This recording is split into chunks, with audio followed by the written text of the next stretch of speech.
Cheers and salutations. Welcome one and all to Americans Learn. My name is Kit. Please be sure to like, comment, share, and subscribe and hit that ring bell notification. That way all of you are made aware when we upload new content upon our YouTube channel. And today, we have ourselves a fun video to check out. And it has to deal with, well, a sequel to original video we checked out from Eastery titled Germany's Plan to Win World War I. But now we're going to go to the sequel, Brilliant Plans to Win World War II, Soviet Plan to Win the War in 1942. So instead of the Imperial Germany, we're going to be seeing Germany again, but this time from the Soviet perspective on how they were going to win. So let's go ahead and check it out. But as always, for all the videos that we enjoy here on Americans Learn, the original link to the video is in the description box below. So please, everyone who's watching this channel, go to Eastery's YouTube channel and support his work. A lot of great content, a lot of humor, a lot of knowledge. So without further ado, since I'm in charge of the ones and twos, let's get ready to play this video and check it out in a 3, a 2, a 1.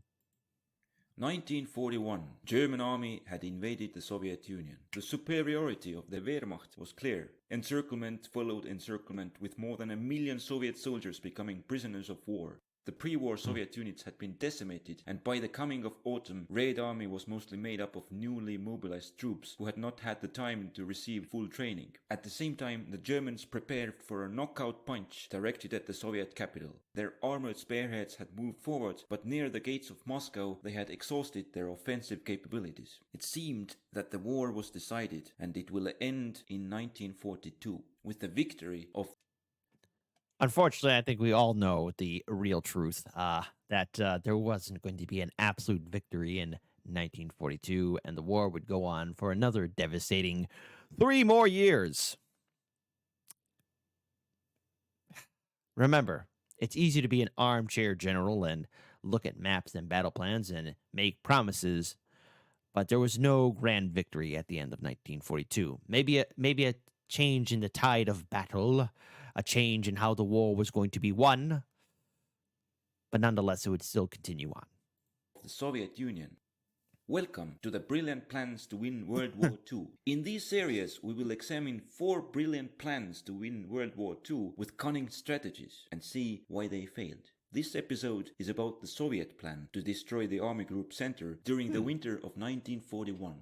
So why, despite the German successes, would the Red Army win? In autumn 1941, the Germans had calculated that the Red Army was on the brink of collapse and had taken a gamble with their attack on Moscow. However, due to logistical bottlenecks, steady stream of Red Army reinforcements and the coming of the Russian winter, their drive was halted on the approaches to Moscow. Now, German Army Group Center found itself near the Soviet logistical and industrial centers, but at the end of its own supply lines. It was exhausted from months of fighting and with a front line too long to be held with existing troops. The German winter equipment was still in the rear areas, being unable to pass through logistical bottlenecks. And You never go into Russia without your winter clothing. It's just something you just don't do. And the Third Reich made that gamble, and it cost them dearly because they had to deal with old man winter. And let's face it gets cold in Chicago, but it gets colder in Russia, okay? And if you're not wrapped up nice and tight and have some, warm gloves and a hat, scarf, a jacket, all that good stuff, right? It's going to be miserable. And that's what the German Third Reich learned. Plus, on top of that, too, looking at the logistical lines right there, it once again goes back to something that I have said on this channel, that the alternate, history books that talk about, what would happen if the Third Reich would win? No, they were never going to win. The Third Reich was never going to pull it off. However, yes, I will check out Eastery's video on how the Germans were going to win the Second World War. I don't know how they were going to pull that miracle off, but okay. Okay. remember, winter was already here. Yes. The German troops could not advance, and staying on their Little side note, I don't have one of the swords. I actually have Robert Baratheon's Warhammer. I like that better than the swords, so that's just me. present position was too dangerous. So the most sensible solution seemed to pull back and reduce the length of the front and supply lines. However, the Germans lacked the means to transport back all their equipment, and a lot of heavy weapons would have to be left behind, drastically reducing their future capabilities. Even more, the men lacked winter clothing, and a prolonged exposure to the cold during the retreat could have caused large amounts of weather casualties and could have disastrous effect on the morale. 130 years ago, Looks like old Adolf didn't pay any attention to what good old Napoleon learned the hard way as well. I'm loving the imagery too. Napoleon had lost his fortune during the retreat from Moscow, and the German army was in danger of doing the same. But what if the Germans would stand and fight? They could overcome their lack of manpower and winter clothing by concentrating their defense in the villages, thus creating a network of strongpoints. In order to successfully attack, the Red Army needed heavy weapons, tactical skill, and air superiority. However, many of the guns lost in summer had still to be replaced. Most of the officers and soldiers had been recently deployed and lacked necessary skills and combat experience, and the Germans still had a firm grip of the sky. Attacking fortified positions would be suicidal with these conditions, let alone in deep snow and freezing temperatures.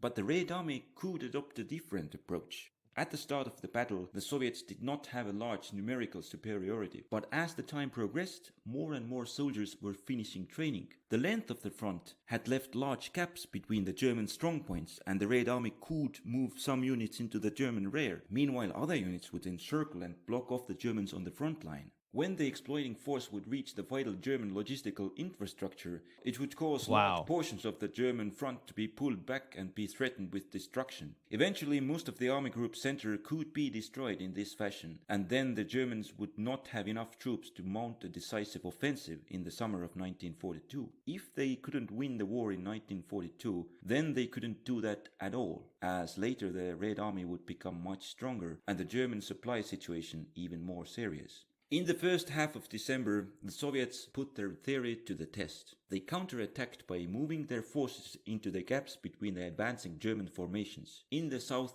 this resulted in the encirclement of several German divisions. Threatened with being cut off, the Germans fell back. They lacked the time to evacuate all of their equipment, and a lot of it had to be abandoned. The Soviet plan was... Now, we all saw this, especially in some of his earlier work. Most notably the campaign in the East, as the German forces, while they did have the momentum, were slowly losing ground, because something that a lot of people don't know is much of the German battle plans were for the hope that they would keep on pushing through and have access to the oil fields in the Soviet Union. That never came into fruition, and also what people don't know is horse-drawn carriages also supplied the German Third Reich. Yeah, that wasn't a brilliant plan. It was a horrible plan. Was working, and the Red Army... Old Uncle Joseph, right? Yeah, he's nobody's friendly uncle. If you want to see what kind of person Stalin is, just check out the documentaries of him. He was a brutal tyrant, a dictator. But if you want to have a good laugh, check out Death of Stalin. Fantastic work of art. Army seemed to have a chance to destroy Army Group Center and decide the outcome of the war. For this, the next step was crucial. The Soviets had several options. They could make a stop to resupply their armies, or they could put their forces in one place for a concentrated attack. These steps needed time, and Stalin decided that it was more important not to give the Germans an opportunity to rest and reorganize. Therefore, the attacks were to be continued without resupply, and divisions moved forward without proper ammunition or even sufficient food. In order to help the exhausted armies to advance, all armies on the central part of the Soviet-German front were ordered to attack. The Germans weren't strong everywhere, and inevitably some of the Red Army units would find a weak spot and break through. When the Germans would pull back in order to avoid encirclement, the constant pressure would not allow them to stop the retreat, meanwhile pinning down their reserves in less threatened sectors. The concentration of the German troops was the strongest on the Moscow direction. The Germans decided to pull them back on a shorter position. During the retreat, Soviet forward elements had moved behind the German lines and were now in position to cut off the only major road supplying part of the German Fourth Army. The Soviets chose to pass this opportunity for a bigger encirclement. They directed their forward elements towards Vyazma in order to cut off supplies for both the German 9th and 4th armies. German 4th Army managed to finish the retreat, and the central part of the front solidified. The line was still made up of strongpoints, but there was enough of them to cover most of the roads. Larger Soviet formations were therefore unable to bypass them, and the only way forward was through German strongpoints. The prospect of Soviet attacks here was not promising. Having created a semblance of a solid line in the center, the Germans decided it. Being serious, but this is also funny at the same time. I love the attention to detail for the fortresses in which the Soviets had to go through. I wasn't aware that the Germans were able to do that, especially under the amount of pressure. Because let's face it, when the Germans invaded the Soviet Union, I'm pretty sure that there were a lot of citizens of that nation that were quite upset that the Third Reich decided to roll into their communities, their cities, their towns, and bring absolute destruction. So, yeah, pretty sure that the heat was on. And I'm just curious as how much time it took to really build those fortifications when they were setting them up. So if there's like a time, if anyone knows like really the process of constructing some of these fortifications, how long it took the Germans to do that, I'm curious because time was not their ally, especially as the tide was turning against the Germans. It was time to cling to their positions, and retreat was declared to be not an option. This strategy could work well in the central part of the front, where there were reserves to counter Soviet breakthroughs. But on the flanks, where German troops were sparse, implementing this strategy would probably end up with these units being easily bypassed and encircled. Soviet advance towards Vyazma continued with their forward elements crossing the Moscow-Warsaw highway. The Germans had fortified the villages surrounding the road and used the mobility provided by the highway to sever the Soviet attempts to resupply the forward units. Without them, the Soviet forces in the German rear lacked the capacity to take the key railway hub. Meanwhile, in the north, the Red Army managed to find a gap in the German lines and broke into their rear areas. The Germans did not pull back from their frontline positions, which weakened the supply situation of the Soviet units in the rear, but at the same time allowed them to encircle the frontline units. They could choose between destroying the German 23rd Corps or cutting off the railway, supplying parts of the German 9th Army. They chose to go for the bigger target, but were unable to cut off the railroad due to lack of supplies and German reinforcements. Further north, the German formations were located sparsely, and they attempted to hold their positions in accordance with the Führer's orders. The Red Army advanced, encircling and destroying most of them. In Andreapol and Toropets, they managed to capture large amounts of German food and military stocks and used them to supply their troops, pushing onwards until their units had been spread too thin to continue the advance. After the immediate danger had passed, the Germans regrouped and closed the gap, thus weakening the Soviet supply situation to the point the Soviet units in the German rear were unable to pose a serious threat to German communications. South of Lake Ilmen, the German units managed to avoid destruction and establish an effective circular defense. Nevertheless, the Red Army had cut the land-based communications to 100,000 German troops. Luftwaffe was able to supply these units by air to keep them fighting and prevent them from surrendering. Although the Red Army had attempted some follow-up attacks in the next months, by February the strengths of the Red Army and the Wehrmacht had become even. The German central defenses proved too formidable for the Red Army to infiltrate. And talk about a precarious situation, because when we saw a similar map to this, we just saw like the bigger picture and how things are moving fast at a very fast pace as the months and years were going on in the previous video. But having an up-close vision of this, and especially in regards to how close the Germans were to Moscow, and also how almost encircled they are in comparison, I dread to think about the horror that was seen on those battle lines right there. The madness and insanity. The loss of life and absolute destruction. And on the flanks, where the Soviet units had broken into the German rear, their supply was made inadequate by German strongpoints, and they were unable to seriously threaten the German lines of communications. Both sides had suffered heavily from the fighting and the elements. From the beginning of January till the coming of the spring thaw in April, the Germans had lost more than 300,000 men, a lot of them due to the effects of the weather. The Soviets, who were on the attack and therefore more exposed to the elements, had suffered more than twice the German casualties. With the coming of spring, the Germans had regained their ability to maneuver. They reconnected the encircled troops with the main front line and destroyed the undersupplied Soviet formations in the rear areas, thus solidifying their defenses. During the following year, the Soviets attempted to destroy the salient several times, but their efforts did not succeed. It was only after the defeat in Stalingrad that the German troops were forced to abandon the salient. Why did the Soviet plan fail? First, the German command managed to assess the situation correctly. This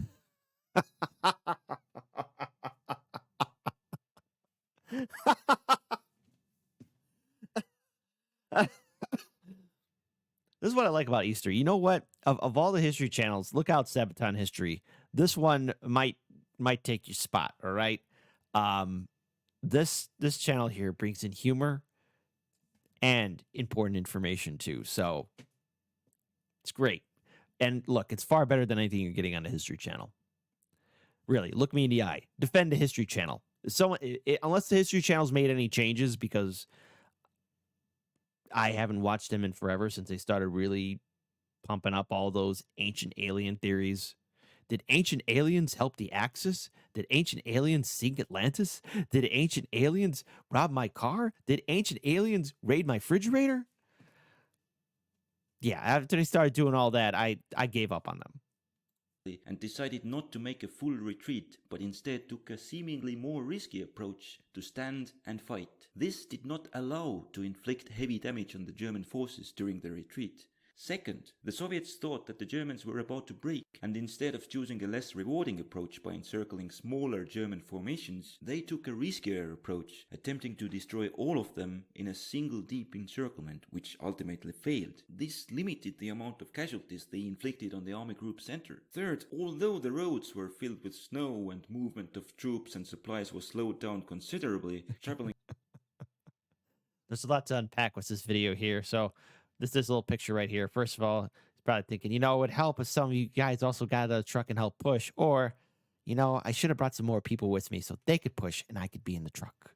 By air was as fast as ever. German superiority here gave them the final advantage. Luftwaffe was able to interdict Soviet breakthroughs in threatened sectors, keep the encircled troops fighting through air supply missions, and thwart the Soviet attempts to deploy troops behind the German lines through airborne operations. In the next winter, history repeated itself. Germans had once again made significant gains, but when the winter came, they were stopped before their objectives. But by this time, the Soviets had learned their lessons. Instead of attempting to cut off the whole exposed force, they concentrated their assets against a small part of it. After careful preparations, they went on an offensive and cut off the German 6th Army. The Germans attempted to use the proved tactics, forbade retreat, and attempted to set up air supply. However, this time there were too many troops in the pocket, and the dominance of the air was contested. The resupply effort failed, and the German troops were forced to surrender. The winter campaign of 1942 decided the outcome of the war. So technically, the Soviet plan succeeded, but only a year later. If you're interested about other plans to win World War II, you can check them out here. Or if you want to know more about the context of the Soviet plan, you can click here. Okay, so here's what I want to say. If you guys and gals want us to check out the French plan, the British plan, the German plan on how they could have won the Second World War, their big brain, brilliant tactics, well then type in the comment section below, and we'll see if we can get to that right away, because after all, your feedback is fundamentally important to our channel. Without all of you, we would not exist. And for that, I am grateful and thankful for your support. However, shout out to Eastery. The original link to this video is in the description box below. Really enjoyed the funny animations. It brings some lightheartedness to a very serious subject, especially in regards towards the horror and absolute destruction that took place between the Soviet Union and the German Third Reich. Nonetheless, this is the kind of stuff that I like seeing. Adds a little bit of humor, adds a little bit of some history knowledge and facts. And let's face it, in this day and age, we need some humor and some entertainment and to be informed at the same time. And Eastery definitely delivers. Until then, be sure to like, comment, share, and subscribe. Be sure to take good care of yourselves and each other. Drink water and talk about a 10 out of 10. Hilarious video.